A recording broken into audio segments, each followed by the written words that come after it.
Edwina Currie. You might never have heard of her. She was, in fact, in John Major's government. She was Agriculture Minister throughout the Salmonella crisis. And she famously had an affair with John Major, apparently. Anyway, I was invited onto Times Radio to talk about the fact that Brexit has kiboshed the Great British World-Leading Food Awards. They can no longer take place in Britain because of Brexit.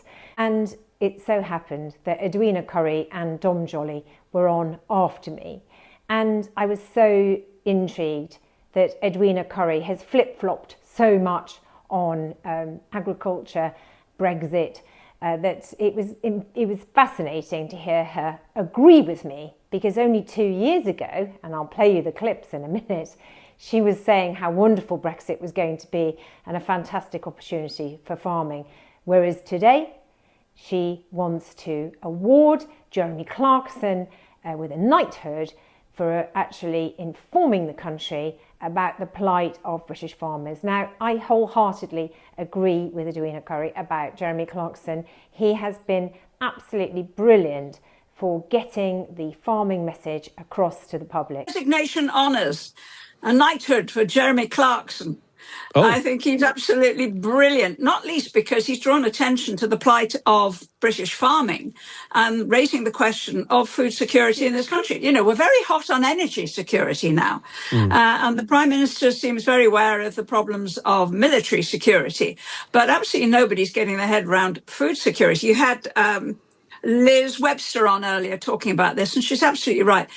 Clarkson's farm on, shall we just say, a rival channel, has drawn attention to the sheer impossibility of making a living of any kind when you are farming in Britain.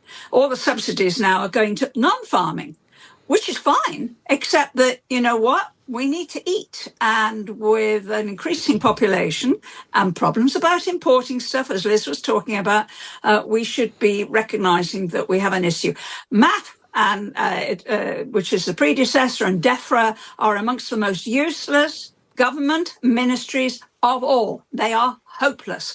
And it's about time some government of any colour got to grips with this. Matt, you've asked it 5 times. How can I answer? Go on. No, you're expecting a magic wand. Nobody's expecting a magic wand. These things take time to work through. The benefits take time to work through.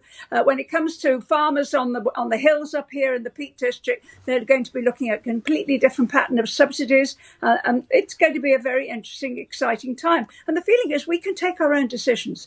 We can make up our own minds. Business people, through both COVID and through Brexit, are having to think outside the box. And for many of them, it's a very exciting and a very successful time. And we've changed the balance of payments with Europe already, to the point where we are doing far more trade now with countries outside Europe. If you want to hear what Dom Jolly had to say about Jeremy Clarkson getting a knighthood, you'll have to listen to the end.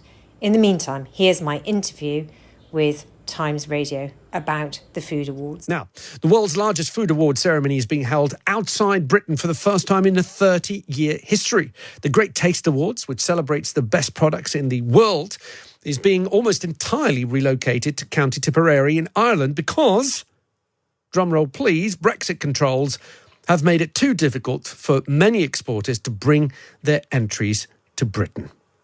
Well, joining me now is Liz Webster, founder of the activist group SaveBritishFarming. Liz, good afternoon. Thanks for giving us your time.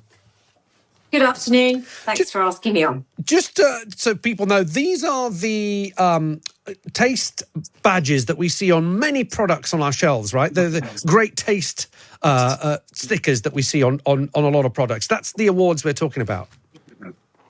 Yeah, I mean, look, it's a tragedy what Brexit is doing to food, and most people don't seem to be awake to what's going on and how good we've had it, or how good we had it in the European Union.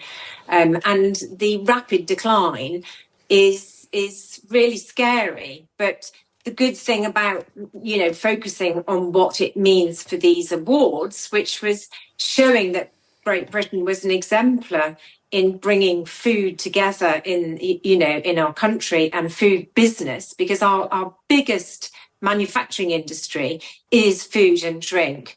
And it just shows exactly what Brexit means, that no longer are we able to platform that as a business, and it's shrinking very dramatically. And people might think I don't care, but ultimately, if our food is becoming lower quality and actually is getting tighter in supply, then that does have a massive impact on our health and also on national security, because this buzzword food security is actually, our enemies don't need to do anything to us if they can just withhold food supplies. And that's where we're setting ourselves up, in my view. Liz, where has the difficulty been? Because for these food awards, why have they felt the need to go to Ireland? What is so difficult about sending products to the UK right now? Well, we decided to erect trade barriers with Brexit, and trade barriers mean for food, because of the high standards in the European Union, it means veterinary checks for fresh produce. Well, we're talking about products coming into the UK, not products going from the UK to the EU. We're talking about the reverse. So why? So, but we decided to do Brexit, the hardest of Brexits, which meant erecting these trade barriers.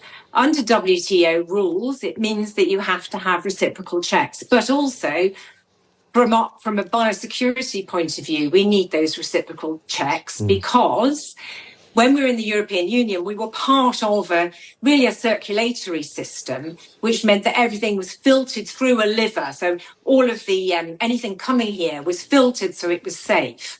We left all of those organisations, and now for 3.5 years we didn't have checks, which was breaking WTO rules, but also exposing us to biosecurity risks, and also a huge amount of illegal produce has been arriving here. Because anyone sending any products via the EU was arriving here unchecked. It's a miracle we haven't had an outbreak of something. So now they've brought in the checks. They're not brilliant. They're nowhere near the security that we had within the European Union. But what it is doing, it means that small and medium-sized exporters from the European Union are finding it too hard and too expensive to send produce here. It's that simple. Okay. So we've shot ourselves in both feet. All right. But Liz, the government are saying that, look, these border checks are fundamental to protecting the UK food supply chain, farmers, and also the natural environment against costly diseases reaching our shores. And also their analysis says that they will have a minimal impact on food prices and consumers, with just a 0.2% point increase on food prices over the next 3 years. Yes, well, we know that the government, this particular government, who are now up for election, are not very good at telling the truth. And there have been many other impact assessments by industry to show that they're not telling the truth. And they also withhold a lot of the impact statements assessments that they've got. The truth of the matter is this actual food awards is showing you the truth. It's holding a magnifying glass on the issue. They can't even run the thing from here because they can't even get the products into Britain to ensure that the awards can be properly evaluated and awarded. And that's just a tragedy for all of us. Okay. Especially as we've got used to such a variety of food. We're going back to the days of, mash get smash, spam, and health-borne diseases. I'm not quite sure we're just there yet. And also, a listener here, Sarah, is making the point that the foot and mouth happened in this country when we were actually part of the EU. Nobody said that being in the EU meant we were totally resistant to disease. It just means that it's more likely now because we've got foods coming in from countries with much lower standards, and there isn't a robust system there. Okay. Which is why we do have blue tongue here already. Okay. Dom, would you like to see a knighthood for Jeremy Clarkson for his services to farming? Actually, it's a brilliant programme, and actually, Edwina's quite right. It has, I think, managed to make people that have no interest or knowledge in farming realise the difficulties they face. Yeah. I'm not sure whether he should get a knighthood. I don't know. I think too many people are getting knighthoods for nothing. But yes, I think it's a great show. Hope you enjoyed that. Do comment below. If you haven't subscribed, subscribe.